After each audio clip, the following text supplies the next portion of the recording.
Good morning, everyone. Welcome to the Michelson Spark Grant Student Basic Needs Funding Cycle Informational Webinar. My name is Ryan Erickson-Kulas. I'm the Director of Operations and Programs here at Michelson 20MM. I'll throw it to my colleague, Queen, to introduce herself. Good morning, everybody. My name is Dr. Quina Hong. My pronouns are she, hers, and I serve as the Senior Program Manager for Student Basic Needs here at Michelson 20MM. So a quick agenda for the conversation today. First thing we'll be doing is providing an overview of the Michelson 20MM Foundation. We'll then get into the specifics of our Spark Grant program, talk a little bit about what our review process looks like, highlight some previous awardees so that you all have a sense of the types of projects and the types of work that we often fund through this funding vehicle. And then we'll leave some time at the end for Q&A. If you do have questions throughout the webinar, please feel free to drop them in the Q&A. We will do our best to answer them throughout the conversation, either via written response or verbally. And of course, if not, we will have time at the end. I see a first question, which is 501c3 status a requirement for organizations to apply? Yes, generally we do award funds primarily to nonprofits. Oftentimes we will have fiscal sponsors of organizations. Educational institutions will often have foundations that we can route dollars through as well. But Steve, if you have a specific question, feel free to shoot us an email and we can answer that. And Quina, maybe you could drop our email addresses in the chat while we get started. So a little bit of background about the Michelson 20MM Foundation. We are founded by and funded by Dr. Gary K. Michelson. Dr. Michelson is a retired orthopedic surgeon who made his fortune in inventing medical devices and then patenting those devices. He has since retired from medicine and has devoted himself to philanthropy. Our organization was founded over a decade ago when Dr. Michelson heard of a story of students at Santa Ana College in California who were unable to complete their educational journey, primarily because of the high cost of textbooks.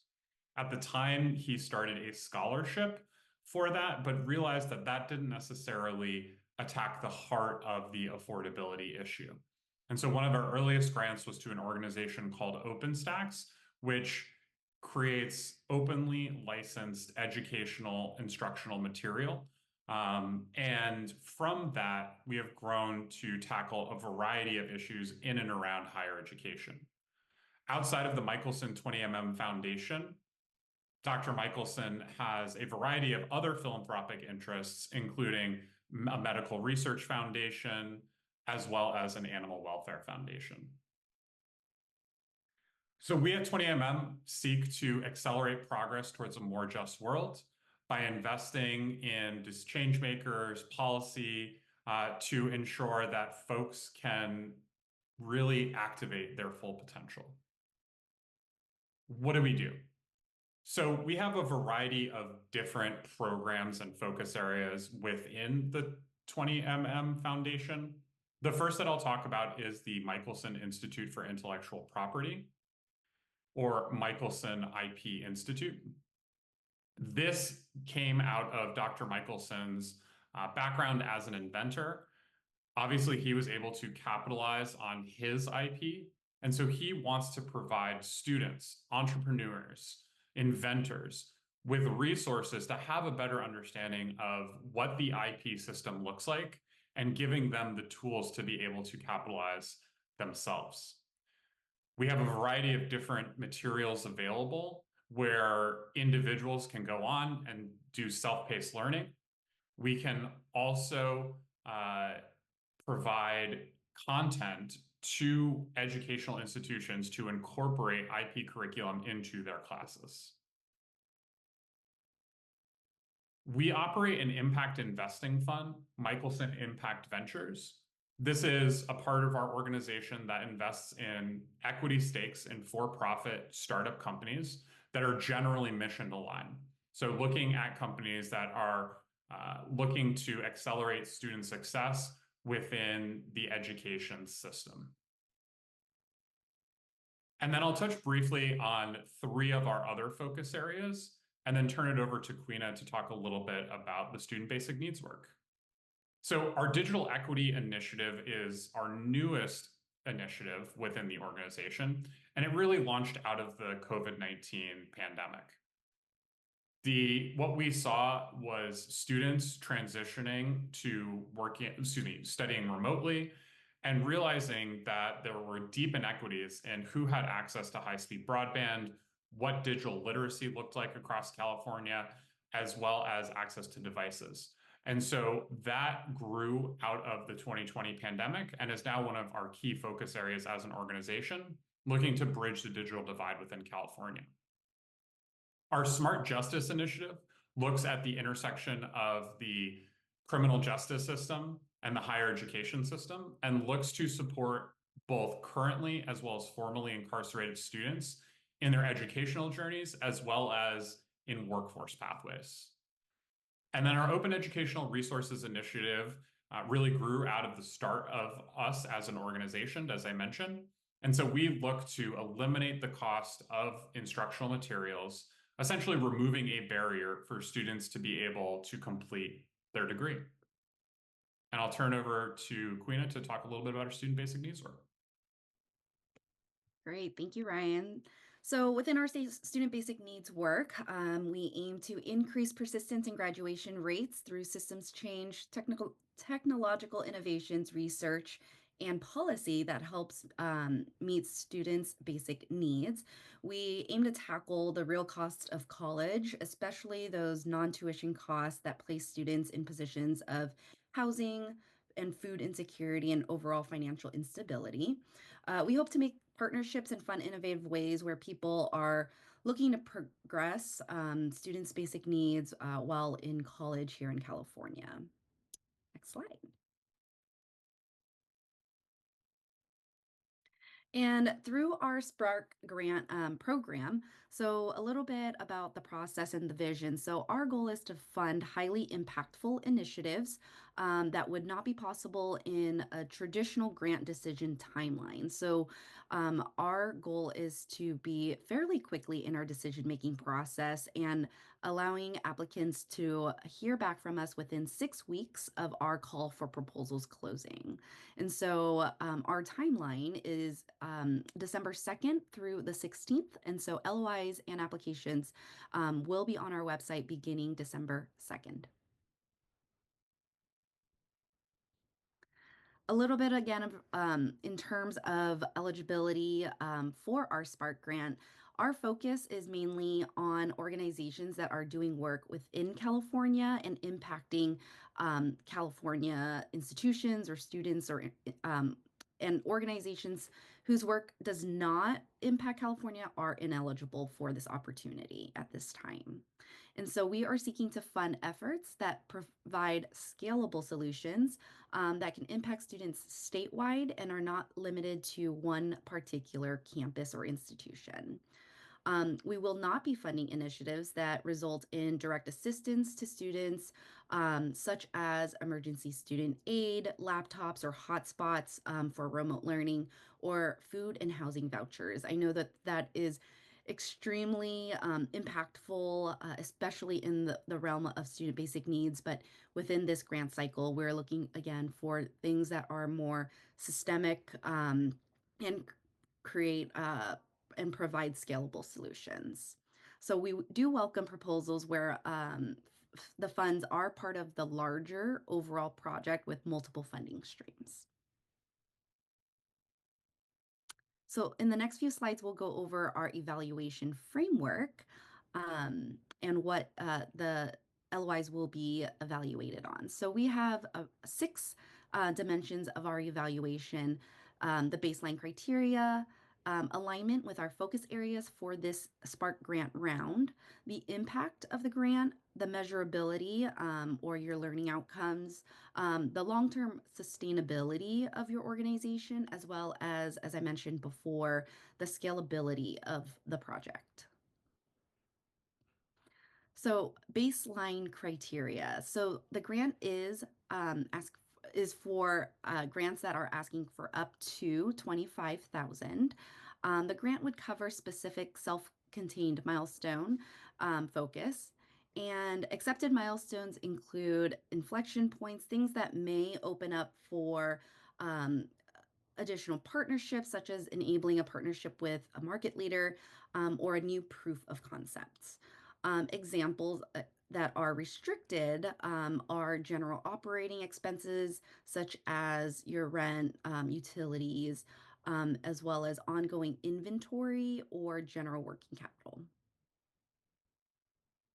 So I'm excited to share a little bit about our focus areas for this year. And so every year we work with our Spark community advisors to come up with three focus areas that we want to address around the student basic needs work. And so this year, our first one is around systemic approaches and actionable strategies for higher education systems to implement state and or federal policies addressing issues such as student housing or food insecurity. And examples of these are policies or laws such as AB 2033, which was recently passed this past year, which is allowing electronic benefit transfer or EBT on campuses. AB 132, which requires each campus to have a basic needs coordinator, or AB 396 as CalFresh education programs. And so these are just examples of state policies that have been implemented in California.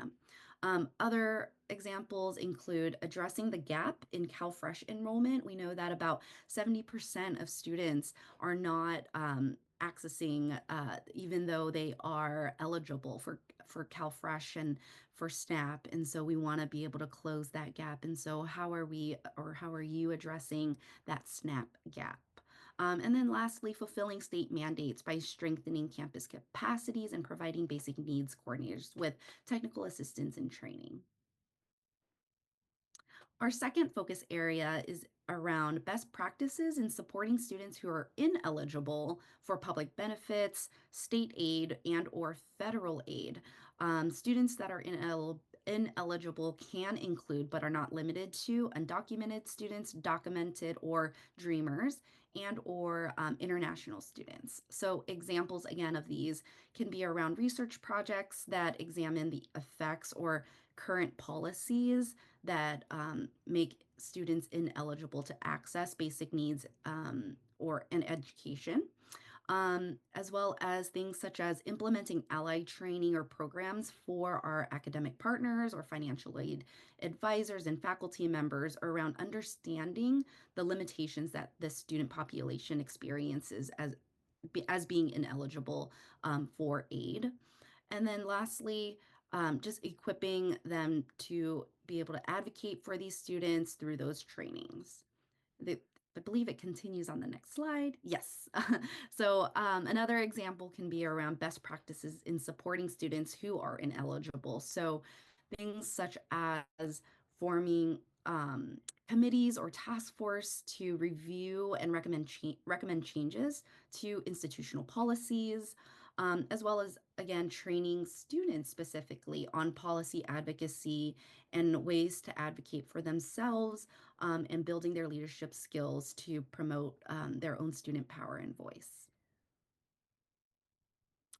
And then our last focus area for student basic needs this year is around innovative approaches to promote positive academic outcomes for students receiving direct financial assistance aimed at mitigating student basic needs concerns. So this can include research or evaluation efforts that scale impact around public benefit access, tax credits for eligible students, universal basic income or guaranteed income programs, as well as ways in which institutions are liquidating their HERF dollars. Um, Examples and efforts can include, but are not limited to, impacting the outcomes of guaranteed income programs for specific student populations, such as former foster youth or pregnant and parenting students, using child care access means for parents in schools, which is also known as C Campus dollars, and academic outcomes for student parents. And then also providing financial literacy workshops that are culturally relevant for these populations around tax credits such as the earned income tax credits, the child tax credit, and et cetera, to help maximize their financial resources. Awesome. So I'm going to go ahead and turn it over to Ryan.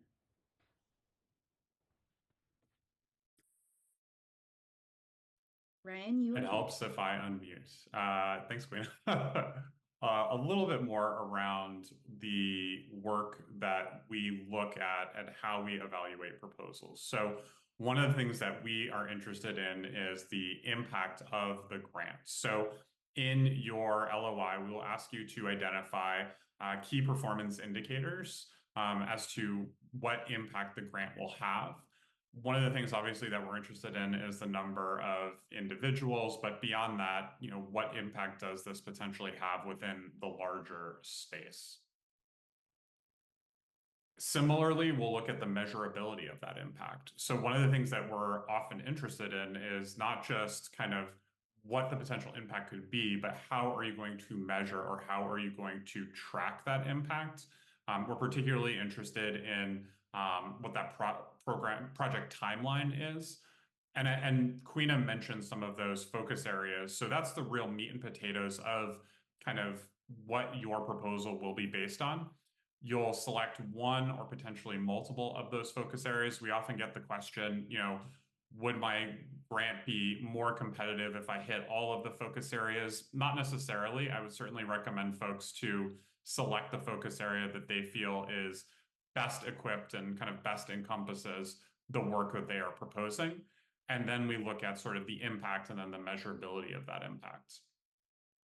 We also want to get a better sense of you as an organization. Oftentimes we'll have organizations and nonprofits that are not familiar to us. And so throughout kind of our evaluation process, we'll learn more about you. Who are your current team members? Why are you all the best equipped team to execute on this type of work? Do you have any partners that you would work with to elevate the work? What are your revenue streams? So just getting a better holistic picture of you as an organization, particularly if you're new to us. And then lastly, as Queena mentioned, sort of what is the scalability of this project? Not necessarily that within the grant period, you're going to scale this up, but beyond the grant period, is there opportunities to have partnerships where maybe it's a pilot program that you're looking to get grant funded for, and 2, 3, 4 years down the line, you're envisioning something that scales across the state or other campuses can kind of take and utilize learnings, realizing that there's only so much that can be done with $25,000, but what is that forward view for the work that you're doing? And of course, as we mentioned, we are certainly open to having our grant dollars combined with others. So that's one of the questions, if you move forward in our process, that we'll ask you is around, what other funding sources for this work you all received. So our portal will open on December 2nd, and it will remain open until December 16th. And we will collect letters of interest during that period of time. So if you go to 20mm.org/spark-grants, right now you'll actually be able to download a copy of the LOI as well as a copy of the full application. So for some context, once folks submit an LOI, within about a week or so, we will get back as to whether or not we are advancing you to a full application. So we, wanted to provide these resources so that you all have a sense of the types of questions that we would be asking you. But know that the first step is the LOI, and from there, you'd be invited to submit a full application. We use a grant management platform known as Submittable. So when our portal is live, in order to submit a proposal, you'll actually go into and create an account on Submittable if you don't have one already. And the communication around the proposal, and if you're accepted, the financial information as well as reporting all occurs through Submittable. I would certainly recommend safe listing Submittable in your email client, and I'm dropping a link in the chat right there so you all know how to do that. And of course, if you have technical questions with the platform, you can certainly reach out to us, but the best and most effective way is to reach out directly to Submittable, just because they're going to be most knowledgeable about ways in which you can kind of access and change things within the platform. So I'll talk a little bit about our grant committee. It's made up of 5 staff here at our organization. Of course, you've already had the pleasure of meeting Queena, myself, along with us, our CEO, Phil Kim, our COO, Myra Lombera, both of who have had over a decade of experience with the organization, and then our Senior Director of Programs and Strategic Initiatives, Miguel Leon, will be involved in reviewing proposals. And then, in addition to our staff, we also really want to get feedback from the community and expertise from the community as we look to evaluate our proposals. So I'll let Queena talk a little bit about what our Spark community advisors are and how they kind of incorporate into our process. Thanks, Ryan. So I'm really honored to be able to work alongside these amazing individuals here on your screen. We want to be intentional in, again, the folks who are evaluating and selecting the finalists for the Spark Grant rounds are mainly our Spark community advisors. And as I previously mentioned, we all came together to come up with the focus areas for this round. And so on the screen, I'll share our student representative is Heather Brandt. Is a student trustee at San Francisco Community College District and also identifies as a student parent. We also have Sadie Brown, who serves as the program manager for Real College California, which oversees a coalition of approximately over 95 community colleges here in California. And then we have Irene Lewis, who is a senior policy and research analyst at Food Research and Action Center, also known as FRAC.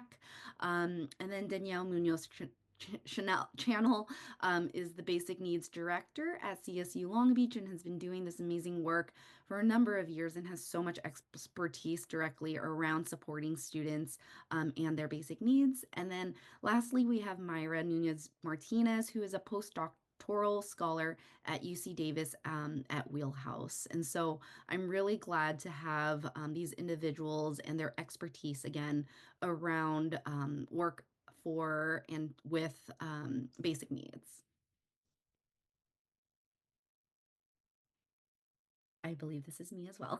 So, through our evaluation process, again, within 6 days, as I previously mentioned, of you submitting an LOI, you will be notified if your proposal is advancing or not. Organizations that do move forward in the process will then complete the full application. And I believe Ryan had mentioned before, the LOI is fairly brief, probably, I believe, 500 words of a concept and abstract of your project, and then the fuller application is approximately more detail as well as questions that the committee might have for you. And just to kind of share a little bit of color in terms of the number of applications that we do receive in a year, again, it's around 40 to 50 depending on submissions, and then we do advance about 25%. And so we want to be mindful again of your time. So then lastly, then the finalists will be reviewed by the Spark community advisors, and then approximately 3 or 4 final applicants will be moved to the end. Yeah. And here is just like a graphic again of the process. Great. And then I want to be able to provide you all with a few examples of past Spark grant recipients to kind of give you an idea of the organizations and institutions that we've funded in the past. And so the first one is our Spark grant with Cal State Long Beach. Cal State Long Beach submitted a proposal to develop a model for family-friendly campuses and a toolkit for pregnant and parenting student initiative at their institution. And then From there, they worked with the CSU Chancellor's Office to help disseminate the training materials to all of the campus at the CSUs as part of the Basic Needs Initiative. This is a really great example of scalability. Based off of this one Spark grant in that year, it really then turned into kind of an opportunity for Michelson 20MM to develop our own pregnant and parenting student initiative, where we then put together our own brain trust to develop a statewide initiative and helping all of the institutions to, with technical assistance and trainings in supporting pregnant and parenting students. And now, as a phase three, we're already working with the CSUs to implement this system wide through the chancellor's office. And so it was very catalytic and it really sparked systemic change within California. Our next grantee is actually one currently from our 2023 pool, which is the Student Basic Needs Coalition. They are working to address, again, the SNAP gap utilizing a peer-to-peer model. And so, following with the work with the three campuses here in California, they're working with USC, UC Berkeley, and San Diego Miramar College. So, a private, a public, and as well as a 2-year institution. SBNC will take what they've learned and the data that they've acquired and hopefully be able to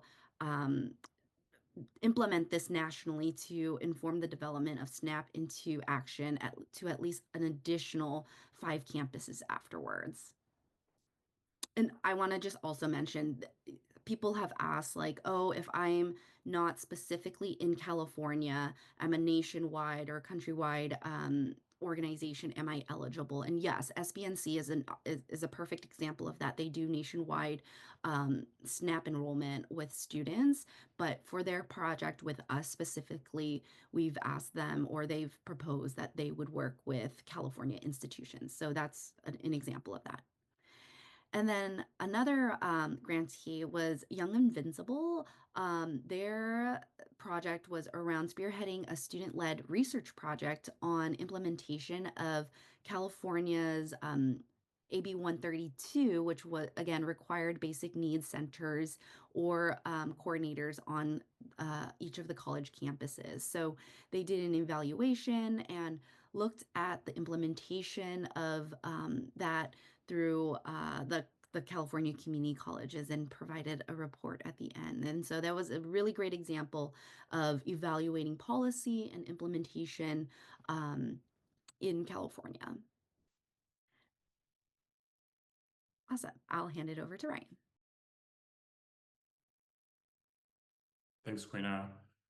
So we wanted to also give y'all a little bit of insights into some of the other Spark grants that we've awarded outside of the student basic needs work, but in some of our other focus areas, again, just to provide a bit more color around the types of work that we often will support. The first that I'll mention is Unite LA. This was a Spark grant that was given through our digital equity work, and it helped to launch the Los Angeles Digital Equity Action League, or LA Deal. This is a great example of two types of things that we often see when awarding Spark grants. One, sort of launching something new or a new initiative, and two, our dollars were combined with a few other funding sources to launch this. This organization, as well as LA Deal in general, has had tremendous success when it comes to advocating for digital equity within the greater Los Angeles area. The next one that I'll mention is US PIRG, or US Public Interest Research Group. This grant was awarded out of our OER focus area, and it was focused on a research project that looked at some of the troubling trends that occur when students are automatically billed for textbooks. So not having the ability to opt in and instead have to make that choice to opt out. This research project has spun out to create a wide area of work, not just for us as an organization, but within the general space overall. It's been cited in class action lawsuits against publishers. It's been cited and spurred legislation both in California and in many states. So it's a great example of how research can sort of provide a tool for advocates to advance causes that bring equity for students. FFRP. Oh, and it looks like there's a typo on this one, so I apologize for that. FFRP is the Forestry and Fire Recruitment Program. This is a grant that was awarded out of our Spark grant, excuse me, our Smart Justice Spark grant cycle. This organization supports currently incarcerated individuals as well as formerly incarcerated individuals in gaining access to career pathways within the forestry and firefighting space. Oftentimes, these individuals, while they're incarcerated, are on the front lines fighting these wildfires in the state of California, but really struggle with getting jobs within that sector once they are released. We helped with a Spark grant expand their work into the Bay Area and have been a partner of theirs for quite some time. UCI Lifted, another great example of one, a sort of new model being formed, and two, where our dollars were combined with other funders. This was the first of its kind BA granting program by a UC in a prison setting. Since then, they've actually utilized this model and spread to other UCs across the state. So again, that idea of scalability, not necessarily that, our initial grant dollars were going to help support that, but it was a model that could be utilized across the state to bring change and impact for students. And so with that, I think we'll head to our Q&A portion. Again, if you have questions, please feel free to drop them in the chat, in the Q&A section, excuse me. I'm also going to drop in the chat again our email addresses. If you have specific questions, certainly shoot us an email. Myself, Quina, will be able to answer. And then also, we do want to provide an opportunity for folks to schedule time to connect with Quina in and around their ideas. We've often seen that a quick conversation can be helpful when steering folks in a direction. And it could be something, hey, yes, that's a great idea for an LOI. Please make sure you include information X, Y, and Z so that you give us that full picture. Or it might be, hey, I don't know if that's quite the fit for us at this point in time. And then it sort of saves you all the time and energy of submitting an LOI. So certainly, please take advantage of either emailing us kind of a quick summary if you don't know if it's quite a fit, or scheduling time with Quina. So with that, I'll head over to the Q&A section. Thank you all for this wonderful information. We already have a basic needs stipend / scholarship component to our career readiness program for foster youth. Are we disqualified? I'm not sure if you consider that direct to student aid. Quina, I will defer to you. I feel like that's probably is a bit focused more on the direct aid to students versus some of the other types of work that we've talked about. But yeah, would love to get your take. Yeah, absolutely. I think you're correct in terms of a stipend or scholarship directly going to the student would not probably qualify for this type of Spark grant. Just again, due to the scalability of the dollar amount. Next question. If the LOI includes implementing ally training programs for academic and financial advisors, faculty, and staff to understand the specific limitations and opportunities for ineligible students, could we use funding to provide food for these trainings as an incentive? Yeah, I don't think that there would be any concerns there. One of the things that we would ask if you were to advance to a full application is to just kind of provide us with a budget of what you would be utilizing those funds for. But certainly, any sort of convening support in kind of focus on, ally trainings or anything like that would certainly be eligible. Heather asks, with your last Spark grant cycle, what is the time frame for decisions on those proposals? Curious to hear back before possibly applying for this next round. Thank you. Heather, so if you're referring to our Smart Justice Spark Grant funding cycle, we have notified folks who have applied for that cycle. So if you haven't received that communication, one, I'll certainly look back at my records and follow up with our team just to make sure. But two, feel free to shoot me an email and we can kind of clarify that. But yeah, all previous Spark Grant funding cycle proposals should have been kind of answered in terms of whether or not folks were accepted. And again, my email address is ryan@20mm.org. I see a bunch of folks dropping questions in the chat. I will try to address those, but again, if you could direct them to the Q&A, because I am going to start with those first. Can institutions submit multiple letters of interest with different focuses? Certainly, that's nothing restricting that. I think when we see that, we do recommend that you all shoot us an email or hop on a call with Queena and just maybe talk through. Just because there might be one that we find a bit more competitive or interesting than another. And so again, instead of you all kind of submitting multiple LOIs, we could kind of talk through what might be the most competitive, but nothing necessarily restricting that. We would just want to, help in terms of, you all using your time and energy efficiently. If I am from the organization of a prior grantee, is that an issue in applying for the Spark grant? Nope, no issue there. I think if you have a ongoing grant with us currently, I think just recommend reaching out just to kind of talk through that. But if you are part of an organization where the grant cycle has closed out, there would be nothing precluding you. And we have in the past awarded Spark grants to organizations that um, have previously received Spark grants. Oh, okay, Heather, thank you for clarifying. So your question is in regards to the pooled fund, which I think is different than the Spark grants. So Queen, I might recommend that Heather reach out to you. Is that probably the best course of action? Yes, please do. Queen, I think this is going to be a question for you from Paige. With Yeah. respect to AB 2033, what kind of projects are you all looking for?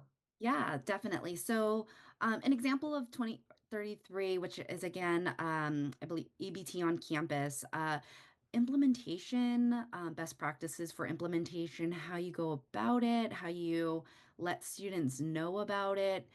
Are there additional impacts in terms of enrolling students in CalFresh? What is the utilization? Things like that. Like, I think being able to provide some context in terms of your impact or implementation so that other institutions can potentially use it as a toolkit or as an exemplar, and then ways in which you are sharing information about it, right? And so, are you presenting at other places? Are you connecting with the institutions to provide additional technical assistance? But if you have a concept and are interested in kind of sharing that, please feel free to schedule some time with me, and I'm happy to talk through that before you submit. I hope that's helpful. All right. Questions are coming in fast and furious. I love it.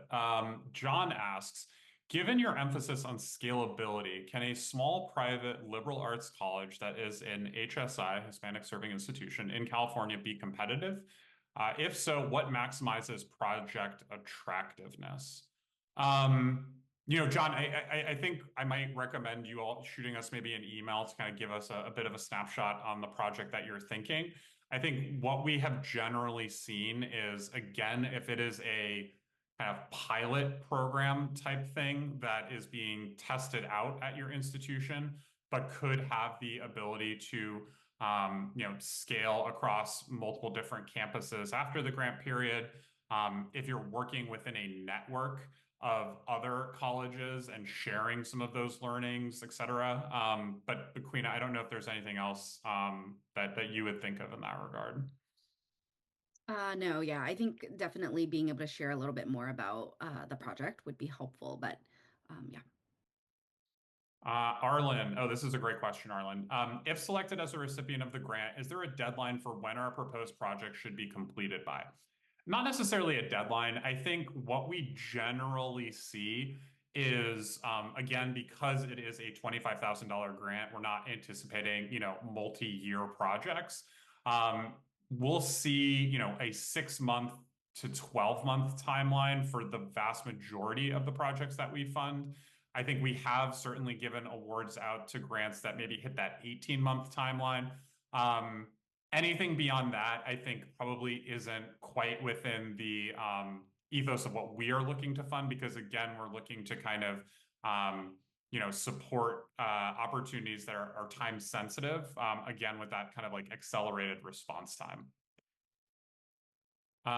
We seek to, oh, okay. So this is an anonymous, and they're quoting some of our materials.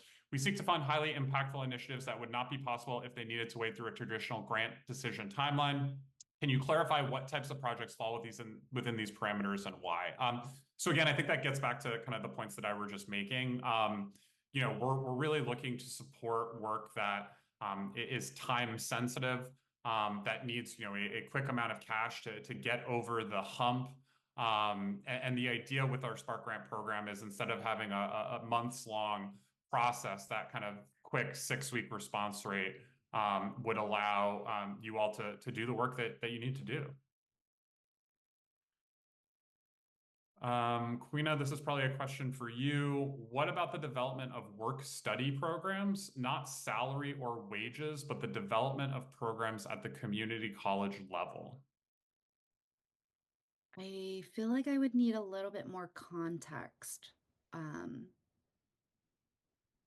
yeah, unless Ryan, you have a response. No, I mean, I don't know which of those focus areas are like, so we talked about kind of the focus areas of what we're looking to fund.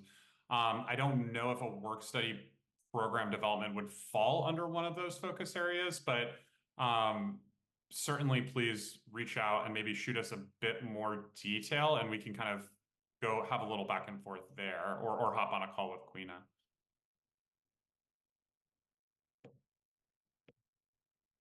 Um, For organizations that are interested in engaging in policy implementation or advocacy with students, how does the foundation think about metrics? That's a great question. Maybe I'll tackle the advocacy with students, and Quina, you can maybe tackle the policy implementation. I mean, I think certainly thinking about the number of students that you're engaging in those advocacy efforts, the number of policy makers, whether they be elected officials, whether they be decision makers within higher education systems. I think those are some of the metrics that we would point to, as well as, of course, if there is a specific policy change. Let's say you're looking at some sort of system change within the CSU system, for example. Obviously, that would be a metric of its success. I will say we are limited in where we can't award dollars for lobbying activities. There is a very strict definition of what that entails. So if there was a piece of legislation, we could not award funds to advocate on behalf of that piece of legislation. But if there is just sort of this idea, educating lawmakers about, what students are going through currently, that's certainly within what we are able to fund. And Queen, I don't know if you have any thoughts on sort of the policy implementation aspect and any sort of metrics you'd be looking at there. Yeah, I mean, I think that it'll depend on the actual policy or law. But an example would be for AB 2881, which is priority registration for parenting students. An example of a metric there would be, how many students are identifying as student parents, and how many are enrolling or utilizing priority registration, and then potentially seeing the impacts of that, right? And so getting the narratives, gathering student voice, to provide testimonials on how priority registration has impacted their academic success. That's just an example that I can think of. But again, I think it depends on the policy that you're thinking about. All right, next question from Amber. And Quina, this is probably one for you. Could training students on policy, advocacy, leadership skills, and community organizing to promote student power and voice be extended to areas beyond supporting ineligible students? I think it'll depend on the student population. I think specifically for our focus areas this year, we really wanted to focus in on supporting students who are undocumented immigrant students or international students, I'm sorry, who are ineligible for access to federal state aid. And so let's again have a conversation about it to see if the specific population you're thinking about can fit into other of the two or three focus areas to make it work. Jeanette, repeating my question, can institutions submit multiple letters of interest within different focus? Apologies, Jeanette, I did think we answered this. So certainly you are able to do that. I would highly recommend that you reach out to us to sort of talk through what those might be, because I think we can help you identify what might be the strongest proposal and save you some time. Queena, I think this will probably be a question for you as well. Mental and physical health services appear in a few places on the site. However, I haven't seen much mention of it in your focus areas. Can you shed some light on where you see health services fitting the focus area, if anywhere? Yeah, absolutely. I think that in terms of mental health, potentially for s- uh, the student populations in focus area too, like how are we helping them navigate different stressors that they experience and then communicating those types of stressors to people on campus, such as faculty or staff, so that they can properly support these student populations. I think that would be an example. But yeah, I feel like there's a lot of intersection around mental health and basic needs. And so if there is a policy that you're thinking about around mental health services for students, definitely feel free to bring that up in your LOI. And then a pretty similar question from Regina. So I think you probably just answered it. Our project is focused on youth mental health, and it's included as baseline grant criteria on your website, but we're unclear if it's included in your focus areas. That's interesting. I'm not sure where it is included in the baseline grant criterias, but I think, yeah, again, Regina, maybe shooting Queen an email for a little bit more information. Yeah, and I think I also want to mention maybe correct me if I'm wrong, Regina, if you say youth, ideally our grants that also support post-secondary education, so college, university, 4 year, 2 year as well. So not so much on youth health. That's a great point. Thanks for raising that. Mhm. All right, and then last question in the Q&A, and then I'll pop over to the chat just to make sure we haven't missed anything. Anonymous attendee. What's an example of how the funding is used in some of these projects? For example, if the project is to develop a basic practices guide to other campuses, is grant funding staff hours or travel expenses to attend conferences to present on best practices? Yes, that is all certainly eligible. I think we would defer to you all in terms of how you would want to spend those dollars. I think the most important thing for us is it's kind of contained within a project of some sort, and but those types of things that you mentioned would certainly be within our scope of what we'd be willing to fund. I think the only question that I see in the chat that I didn't see in the Q&A is, are indirect cost rates allowed? Yes, they are. We do ask that they are capped at 10%. And so with that, it looks like we have answered all. Oh, one more. Regina, thanks, and we'll do youth for those under the age of 30.